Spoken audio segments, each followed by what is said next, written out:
Барлықтарыңызға сәлем. Сіздермен байланыста мен Мейрамбек. Менің YouTube арнама қош келдіңіздер.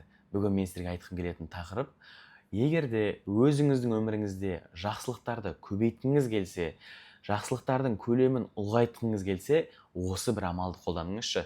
Сізге мен 100% көмектесетініне сенімдімін. Бұл жалпы былай. Қарасаңыздар, біз өзіміздің жалпы ойымыз қайда, біздің лексиконымызда қандай біз көп сөздер айтамыз, жалпы аузымыздан қандай сөздер шығып жатыр, қандай ойлар шығып жатыр, біз оған мән бермейміз да. Бірақ қарасаңыздар, біздің назарымыз қайда, фокусымыз сол жақта өмір пайда болады, ол жақ ұлғая береді. Енді сіздерге былай примермен түсіндірейін. Мысалы, мынау бұлақ дейікші, мына бұлақ бүйтіп жоғары ағып жатқан бұлақ. Ол бұлақ қандай? Ол біздің назарымыз, біздің фокус, ойымыз да бұлақ.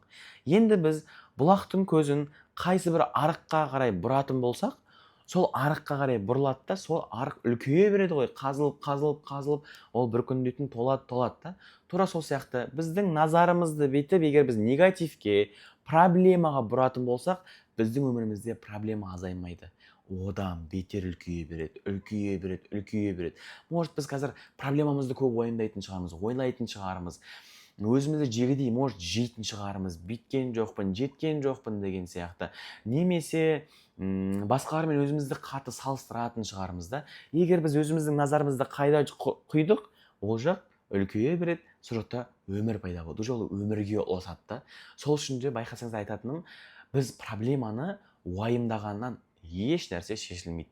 Егер біз проблеманы уайымдағаннан бірдеңе шешілетін болса, біз бәріміз отырып алып уайымдайтын едік қой. Деген сияқты. Бірақ одан шешілмейді да. Мен сіздерге айтқым келетіні, енді назарыңды плюста ұстау. Ал енді біз плюсты қайдан тауып аламыз өмірімізде? Мына жақтан кішкене болсын мен айтпаймын, мына уайымды алып таста, мүлде проблемаңды уайымдама деп айта алмаймын. Қарызыңды уайымдама деп айта алмаймын да. Өйткені қарызыңды, проблемаңды ойламау мүмкін емес. Өйткені ол сенің миыңда по-любому тұрады да. Ол тұрады, оны ойламау мүмкін емес. Мүлде ойыңнан шығарып таста деген ақыл айтудан аулақпын. Бірақ кішкене болсын, ол уайымды жеңілдетуге болады. Былай жасайсың, өзіңне қарайсың да, өміріңдегі бар нәрселерді тізіп жазып шығасың. Жаз, менде не бар қазір? Мен не нәрсеге шүкір ете аламын деңіз да. Мен не нәрсені бағалай аламын, не нәрседе мен қуана аламын, не нәрседен бағалай аламын, шүкір ете аламын деп өзіңізге список жазыңызшы, осындай қағаз алыңыз да. Қағаз алып, осының бетіне полный жазыңыздар. Не нәрсеге мен шүкір ете аламын? Қазір менде не нәрсе бар деп ше. Біз ойлаймыз қазір, как будто біз проблемадан басқа бізде бағалайтын дүние жоқ, тек проблема ғана бар сияқты ойлаймыз да. Егер біз іздейтін болсақ, бізде бағалайтын дүние өте көп бізде. Егер біз фокусымызды плюсқа аударатын болсақ, біз назарымызды бағалайтын, көп шүкіртетін, бағалайтын дүниелерге ауыстыратын болсақ, сол жақта өмір пайда болады да.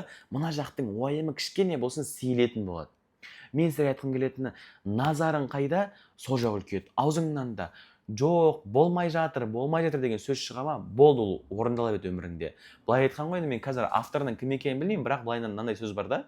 Егер адам өзінің ойы мен сөзінің қандай құдіретті күшке ие екенін білетін болса, ол ешқашан жаман сөз сөйлеп, жаман ой ойламайтын еді деген да. Мені қараңыздар, біздің әрбір ойымыз, әрбір аузымыздан шыққан сөзіміз, оның барлығы біздің болашаққа еккен дәніміз да. Сен уақыт өте келе, ол өшіп шығар алдынан, сен дәл сол өмірді кешетін боласың. Сол үшін де мүлде жаман ойлаудан аулақ болыңыздар, жаман сөз сөйлеуден аулақ болыңыздар. Мүмкін емес, қолынан келмейді дейсің бе? Ол дәл сондай орын алады. Өйткені біздің миымызда мынандай функция бар да. Қараңыз, біз егер миымызға менің қолымнан келмейді деген сөзді қайта айта беретін болсақ, ми соған доказание іздейді. Доказание деген дәлел іздейді, дәлел. Так, все, қолынан келмейтін ситуациялар сенің алдынан келе береді, сен шаршап қала бересің, либо выгорать етіп қала бересің, либо келеңсіз жағдайларға тап бола бересің, соған дәлел іздейді. Ал егер менің қолымнан келеді дегенді өзіңе көбірек айтып, соны көбірек ойлайтын болсаң, қолыңнан келетін дүниелерге сенің миың доказание іздейді. Сол үшін де ойың дұрыс емес жаққа кетіп баратса, ойыңды сразу өзгертуге тырыс. Жоқ, болады деп. Ойыңды мысалы қалай өзгертесің? Аласың да қағазды, мінекей.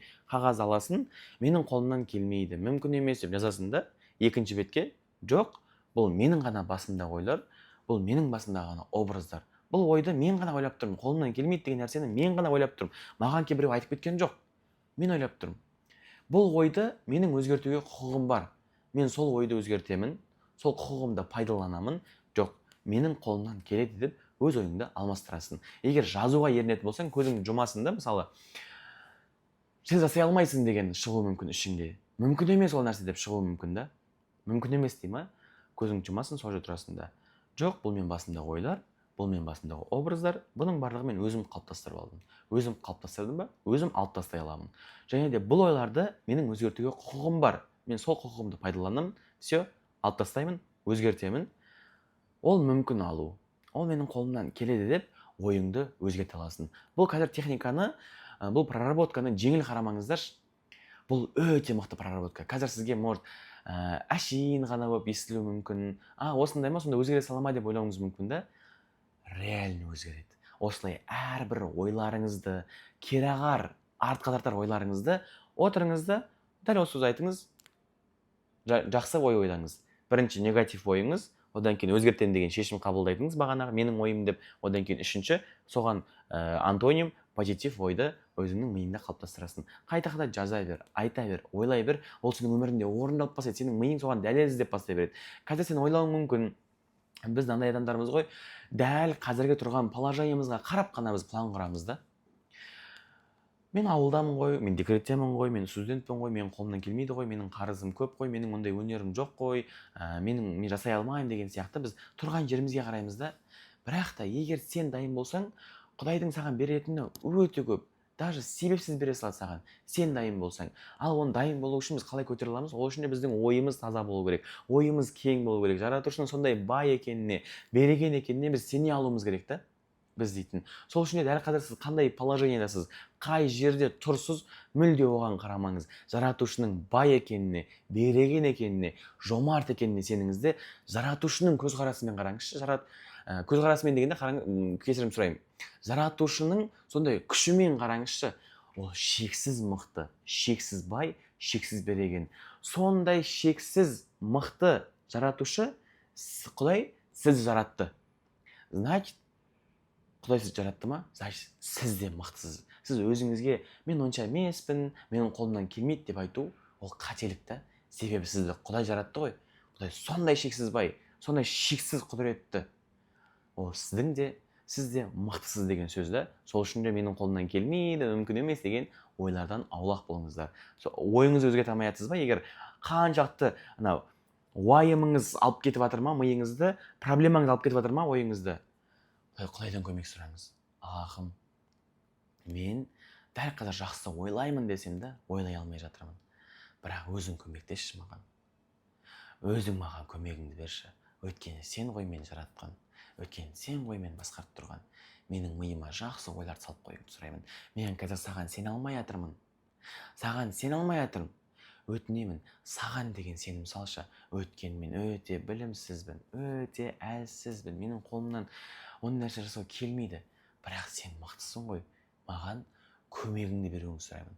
Мен сенің көмегіңе мұқтажбын деп жаратушыдан көмек сұраңыздар. Менің ойымды өзгертуді сондай жеңілдетіп қоюыңды сұраймын деп ойыңызды өзгертетін болсаңыз, адамның ойы өзгерген кезде оның сенімі өзгереді. Сенімі өзгерген адамның әрекеті өзгереді. Әрекеті өзгерген адамда нәтижесі өзгеретін болады. Нәтиже дегеніміз ол не ол? Біздің ол өміріміз, өміріміздің сапасы, жан-жақты сферамыздың барлығы уже өзгеріп бастайтын болады. Сол үшін де осы жерде айтылған техникаларды өміріңізде күнде орындаңыз. Бір рет орындап қойып, болды, мен ойымды өзгерттім деген нәрсе жоқ. Күнде орындаңыз, нәтижесін көретініңіз ол хақ. Реально. Өйткені бұл білім өте көп адамға көмектескен білімдер дейтін. Және сізге айтқым келетіні, егер сізде қазір ақшамен, қарызбен, состояниемен проблемалар болып жүрген болса, мен сізді өзімнің осы ақша мышление сабағыма шақырамын. Ол жерде қарыздан құтылудың жолдары, ақша мышлениясы, мидағы негативті установкаларды позитивке ауыстыру, мидағы дұрыс емес қалып кеткен наным сенімдерді іздеп тауып, оны дұрыс жаққа өзгерту. Одан кейін ақша жинай алмаймын, қолымда ақша тұрмайды, тапқан табысым берекесіз дейтін болсаңыз, ақша басқару заңдары. Және де осы видео арқылы келетін болсаңыз, алуға мен сізге құны 300 мың теңге тұратын 4 сабақты тегін берем. Оның біріншісі бақыттың кілті интенсиві. Бұл жүрек тыныштығы, ішкі тыныштыққа арналған сабақ. Біз қазір тапсырдым деген күннің өзінде Құдайға уайымдап отырамыз ғой, сол шынайы тапсыруға арналатын мықты рухани сабақ. Екіншісі энергия сабағы. қалай энергиямызды толтырамыз, қалай дұрыс жұмсаймыз, қалай квантовый скачок жасаймыз, сол жайлы айтылатын мықты білім. Үшінші, қорқыныштардан арылу техникасы. Ал төртінші, енді сіздер бұған сенбеулеріңіз мүмкін, бірақ кім қосылады сол сенеді. Ол төртінші сізге бонусқа беретін сабағым.